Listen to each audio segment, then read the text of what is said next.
Hello, ഇന്ന് ഞാൻ വന്നിട്ടുള്ളത് ഇഫ്താറിന് നോമ്പ് തുറക്കുമ്പോൾ കഴിക്കാൻ പറ്റിയിട്ടുള്ളൊരു അടിപൊളി സ്നാക്കുമായിട്ടാണ്. വെറും 2 മുട്ട കൊണ്ടാണ് കേട്ടോ ഇത്രയും സ്നാക്ക് ഉണ്ടാക്കിയിട്ടുള്ളത്. എളുപ്പമാണ് ഉണ്ടാക്കാൻ, അതുപോലെ നല്ല ടേസ്റ്റുമാണ്. പിന്നെ നമ്മുടെ വീട്ടിലുള്ള കുറഞ്ഞ ചേരുവകളും മതി കേട്ടോ, ചിക്കനോ ബീഫോ ഒന്നും വേണ്ട.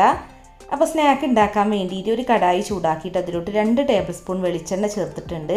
ഇനി ഇതിലേക്ക് 1 ടേബിൾ സ്പൂൺ വെളുത്തുള്ളി ഇഞ്ചി പേസ്റ്റാണ് ചേർക്കുന്നത്. അപ്പോൾ വെളുത്തുള്ളി ഇഞ്ചി പേസ്റ്റിൻ്റെ പച്ചച്ചുവ മാറുന്നത് വരെ ഒന്ന് വഴറ്റിയെടുക്കാം. ഇനി നമ്മളിതിലേക്ക് ചേർക്കേണ്ടത് സവാളയാണ്. അപ്പോൾ ഒരു മീഡിയം വലിപ്പത്തിലുള്ള സവാള അതുപോലെ കുഞ്ഞതായി കൊത്തി അരിഞ്ഞതാണ് ഇട്ടുകൊടുക്കുന്നത്. സവാള ഇട്ടിട്ട് ഇതിലേക്ക് ആവശ്യത്തിനുള്ള ഉപ്പും കൂടെ ഇട്ടിട്ട് സവാള നന്നായിട്ടൊന്ന് വാട്ടിയെടുക്കുക. സവാളയൊക്കെ ഇവിടെ വാടി വരുന്നേ ഉള്ളൂ. അപ്പോഴേക്കും നമുക്കിതിലേക്ക് ഒരു പച്ചമുളക് ഇട്ട് കൊടുക്കാം. ഞാനൊരു പച്ചമുളക് ചെറുതായി കട്ട് ചെയ്തതാണ് ഇട്ട് കൊടുക്കുന്നത്. അപ്പോൾ പച്ചമുളക് ഇട്ടിട്ട് നന്നായിട്ടൊന്ന് മിക്സ് ചെയ്യുക.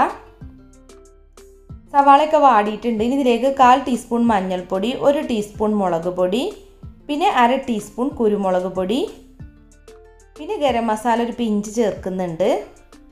അപ്പോൾ പൊടികളുടെ പച്ചച്ചുവ മാറുന്നത് വരെ ജസ്റ്റ് ഒന്ന് വഴറ്റിയെടുക്കുക. ഇപ്പോൾ ഇതിവിടെ റെഡി ആയിട്ടുണ്ട്. ഇനി നമുക്കിതിലേക്ക് ചേർക്കാനുള്ളത് പൊട്ടറ്റോ ആണ് കേട്ടോ. അപ്പോൾ വലിയ 2 പൊട്ടറ്റോ ബോയിൽ ചെയ്തതിന് ശേഷം നല്ല പോലെ ഒന്ന് ഉടച്ചെടുത്തതാണിത്.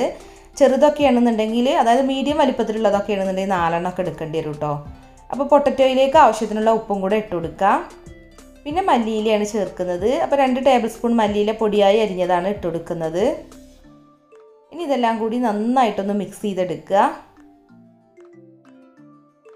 അപ്പോൾ നമ്മുടെ മസാല ഇപ്പോൾ ഇവിടെ നന്നായിട്ട് മിക്സായി വന്നിട്ടുണ്ട്, കണ്ടില്ലേ? ഇനി നമുക്ക് ഫ്ലെയിം ഓഫ് ചെയ്യാം. എന്നിട്ട് ഇത് തണുക്കാൻ വേണ്ടി മാറ്റി വെക്കാം. പിന്നെ നമുക്ക് വേണ്ടത് മുട്ടയാണ്. അപ്പോൾ ഞാൻ 2 മുട്ടയാണ് കേട്ടോ എടുത്തിട്ടുള്ളത്. ഒരു മുട്ട 5 പീസായിട്ട് കട്ട് ചെയ്തിട്ടുണ്ട്. അങ്ങനെ 2 മുട്ട 10 പീസായിട്ടാണ് ഇപ്പോൾ ഇവിടെ കട്ട് ചെയ്ത് വെച്ചിട്ടുള്ളത്.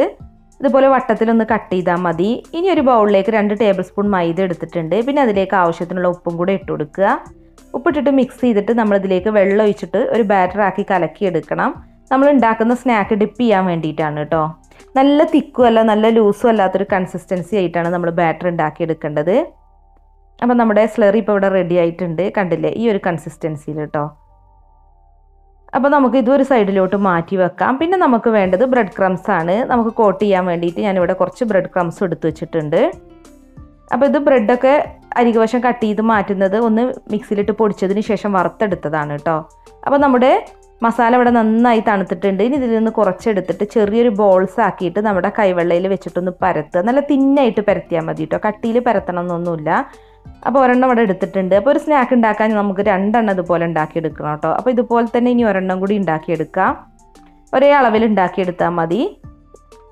കുറച്ചെടുത്തിട്ട് ചെറിയൊരു ബോൾ ഉണ്ടാക്കിയിട്ട് കൈവെള്ളയിൽ വെച്ച് പരത്തുക. തിന്നായിട്ട് തന്നെ പരത്തിയാൽ മതി. അപ്പോൾ ഒരെണ്ണം കൂടി ഉണ്ടാക്കിയിട്ടുണ്ട്. ഇനി നമ്മളിതിലേക്ക് നമ്മൾ കട്ട് ചെയ്ത് വെച്ചിട്ടുള്ള മുട്ട വെച്ച് കൊടുക്കുക. എന്നിട്ട് നമ്മൾ നേരത്തെ ഉണ്ടാക്കി വെച്ചിട്ടുള്ള മസാലേൻ്റെ ഉണ്ടാക്കിയൊരു വട ഉണ്ടല്ലോ, അത് ഇതിൻ്റെ മുകളിൽ വെച്ചിട്ട് ഒന്ന് കവർ ചെയ്തെടുക്കുക. ഇനി ഇത് നന്നായിട്ടൊന്ന് ഷേപ്പ് ചെയ്തെടുക്കുക. ഒരു കട്ട്ലറ്റിൻ്റെ ഷേപ്പ് ആക്കി എടുത്താൽ മതി. അരികുവശമൊക്കെ ഒന്ന് ജസ്റ്റ് ഇങ്ങനെ പ്രസ് ചെയ്തിട്ട് നമ്മളൊന്ന് ഷേപ്പ് ചെയ്തെടുത്താൽ മതി. കണ്ടില്ലേ? അപ്പോൾ നമുക്ക് നല്ലൊരു കട്ട്ലറ്റിൻ്റെ ഷേപ്പ് കിട്ടിയിട്ടുണ്ട്. അപ്പോൾ ഇനി എല്ലാം നമുക്ക് ഇതുപോലെ തന്നെ ചെയ്തെടുക്കാം. അപ്പോൾ 9 എണ്ണം ഉണ്ടാക്കിയെടുക്കാൻ പറ്റിയിട്ടുണ്ട് കേട്ടോ. ഒരു മുട്ടയുടെ പീസ് ബാക്കി വന്നിട്ടുണ്ട്. അപ്പോൾ നമ്മൾ എടുത്ത അളവിൽ ഇപ്പോൾ 9 എണ്ണമാണ് ഉണ്ടാക്കിയെടുക്കാൻ പറ്റിയിട്ടുള്ളത്. ഇനി നമ്മൾ ആദ്യം തന്നെ ഇത് ഉണ്ടാക്കി വെച്ചിട്ടുള്ള മൈദ മിക്സ് ഉണ്ടല്ലോ, അതിലൊന്ന് മുക്കിയെടുക്കുക. എന്നിട്ട് ബ്രെഡ് ക്രംസിൽ കോട്ട് ചെയ്തെടുക്കുക.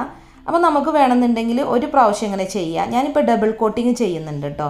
ഡബിൾ കോട്ടിങ് ചെയ്യുകയാണെന്നുണ്ടെങ്കിൽ ഒന്നും കൂടി അടിപൊളിയായിട്ട് കിട്ടും സ്നാക്ക്. അപ്പോൾ നമുക്ക് ഡബിൾ കോട്ടിങ് ചെയ്യണമെന്നുണ്ടെങ്കിൽ നമ്മൾ ഉണ്ടാക്കി വെച്ചിട്ടുള്ള ഈ മൈദ മിക്സ് ഉണ്ടല്ലോ, അത് തികയില്ല. അപ്പോൾ നമ്മൾ ഉണ്ടാക്കി അത്ര വീണ്ടും ഉണ്ടാക്കേണ്ടി വരും കേട്ടോ. ഞാൻ ഡബിൾ കോട്ടിങ് ചെയ്യുന്നതുകൊണ്ട് തന്നെ കുറച്ചും കൂടി ഈ മൈദ കൊണ്ടുള്ള സ്ലറി ഉണ്ടാക്കിയിട്ടുണ്ടായിരുന്നു. അപ്പോൾ ഡബിൾ കോട്ടിങ് വേണോ വേണ്ടതെന്ന് നിങ്ങളുടെ ഇഷ്ടത്തിനനുസരിച്ച് ചെയ്താൽ മതി. ഇനിയിപ്പോൾ ഒരു കോട്ടിങ് ആണെങ്കിലും കുഴപ്പമൊന്നുമില്ല. അപ്പോൾ എല്ലാം മൈദയിലൊന്ന് മുക്കിയതിന് ശേഷം പിന്നെ ബ്രെഡ് ക്രംസിൽ കോട്ട് ചെയ്തെടുത്തിട്ടുണ്ട്. ഞാൻ എല്ലാം ഡബിൾ കോട്ടിങ് ആണ് കേട്ടോ ചെയ്തിട്ടുള്ളത്. അപ്പോൾ കണ്ടോ, നമ്മളിതെല്ലാം ഇവിടെ അടിപൊളിയായിട്ട് കിട്ടിയിട്ടുണ്ട്. ഇനി ഇതൊന്ന് ഫ്രൈ ചെയ്തെടുത്താൽ മതി. അപ്പോൾ നമ്മളിത് ഫ്രൈ ചെയ്യാൻ വേണ്ടിയിട്ട് ഓയിൽ നല്ല പോലെ ചൂടാക്കണം. എന്നിട്ട് വേണം ഓയിലേക്ക് ഇട്ട് കൊടുക്കാൻ. അപ്പോൾ ഒരു മീഡിയം ടു ഹൈ ഫ്ലെയിമിലിട്ട് ഫ്രൈ ചെയ്യാം കേട്ടോ. നല്ലൊരു ഗോൾഡൻ ബ്രൗൺ നിറാവുന്നത് വരെ തിരിച്ചും മറിച്ചിട്ടിട്ട് വേണം ഒന്ന് ഫ്രൈ ചെയ്തെടുക്കാൻ. അപ്പോൾ ഈ സ്നാക്ക് ഉണ്ടാക്കാൻ എളുപ്പമാണ് കേട്ടോ, അതുപോലെ നല്ല ടേസ്റ്റുമാണ്.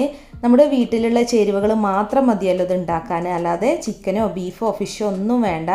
അപ്പോൾ മുട്ടയൊക്കെ എല്ലാവരുടെ വീട്ടിലും ഉണ്ടാവും. അപ്പോൾ നോമ്പ് തുറക്കുമ്പോൾ പെട്ടെന്നൊരു ഇഫ്താർ സ്നാക്ക് ഉണ്ടാക്കണം തോന്നുമ്പോൾ ഉണ്ടാക്കാൻ പറ്റിയ സ്നാക്കാണ്. എന്നാലും നല്ല അടിപൊളി ടേസ്റ്റാണ് കേട്ടോ. അപ്പോൾ നിങ്ങളൊന്ന് ട്രൈ ചെയ്ത് നോക്കുക. എന്നിട്ട് ട്രൈ ചെയ്ത് നോക്കിയിട്ടുള്ള ഫീഡ്ബാക്കും അറിയിക്കണേ.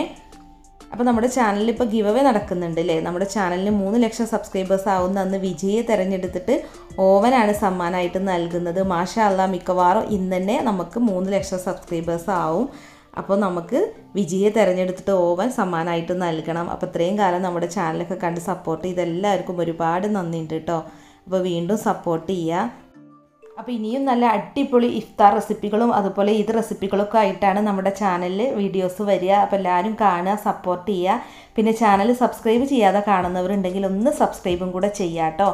അപ്പോൾ നല്ല അടിപൊളി വീഡിയോസ് ആയിട്ട് നമുക്ക് വീണ്ടും കാണാം. താങ്ക്